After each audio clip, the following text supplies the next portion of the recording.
கவலை மற்றும் மனச்சோர்வை நாம் எவ்வாறு தவிர்க்க வேண்டும்? கவலை மற்றும் மனச்சோர்வை தவிர்க்கலாமே. தீப ஒளி திருநாளுக்காக கோவையில் இருந்து மேட்டூருக்கு பேருந்தில் சென்று கொண்டிருந்தேன். திடீரென்று எனக்கு ஒருவித ஞானம் உதயமானது. ஆதலால் இக்கேள்விக்கு பதிலை நல்லதொரு உதாரணத்துடன் உங்களுக்கும் சொல்கிறேன். நீங்கள் ஒரு இடத்துக்கு செல்ல பேருந்தில் பயணம் செய்கிறீர்கள். செல்லும் பாதையில் அவ்வளவு சாலை நெரிசல், அதை கடந்ததும் முட்களும் கற்களும் நிறைந்த பாதையில் செல்கிறீர்கள்.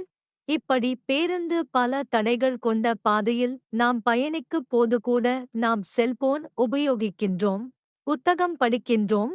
பஸ்ஸானது கற்களின் மீது ஏறினாலும் முட்களின் மீது ஏறினாலும் நாம் அதை எண்ணி கவலை கொள்வதில்லை.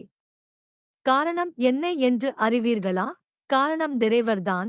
ஆம், டிரைவர்தான். நாம் பேருந்தில் பயணிக்கும் போது எவ்வளவு மோசமான சூழ்நிலை வந்தாலும் நம்முடைய கவலையை எல்லாம் டிரைவர் தலையில் கட்டிவிட்டு நாம் ஜாலியாக ஜன்னல் வழியே வேடிக்கை பார்த்து கொண்டே அழகான காட்சிகளை ரசித்துக்கொண்டு இறுதியில் பயணத்தை முடிப்போம், எந்த கவலையும் இன்றி. இதுபோலதான் வாழ்க்கையும். வாழ்க்கை என்னும் பேருந்தில் நாம் போது தேவையில்லாத எதிர்காலத்தை பற்றிய கவலை மற்றும் நிகழ்காலத்தை பற்றிய மனச்சோர்வும் நம்மை வாழ்க்கையை ரசிக்க விடாமல் தடை போடுகிறது என்பதை உணருங்கள். மேலும் இடையிடையே பேருந்து நிற்கும் இடத்தில் எல்லாம் புதிதாக பயணம் செய்வோர் ஏறுவது போல வாழ்வில் புது நபர்களை சந்திக்கக்கூடும். அவர்கள் நம் வாழ்க்கையில் ஏதாவது ஒரு பாடத்தை கற்று தருவதற்காகவே வருகிறார்கள்.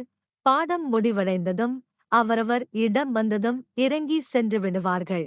அதனால் இழப்பை எண்ணி கவலை கொள்ளாதீர்கள். அவர்களுடன் இருந்த மற்றும் செலவழித்த நல்ல நினைவுகளை எண்ணி ஆனந்தம் கொள்ளுங்கள். ஏனென்றால் அதை மட்டுமே நம்மால் செய்ய இயலும். காலத்தையும் மனிதர்களையும் நம்மால் கட்டுப்படுத்தவும் முடியாது, கையில் கொள்ளவும் முடியாது. அது கடவுளின், காலத்தின் கட்டுப்பாட்டில் உள்ளது.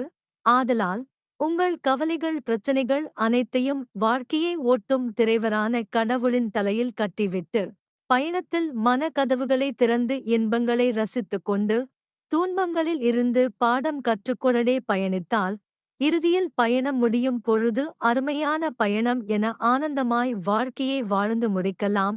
நாம் எல்லோரும் போய் சேரும் இடம் என்னமோ ஒன்றுதான். ஆனால் அதை சென்றடைய ஆனந்தமாய் பயணிக்கிறோமா?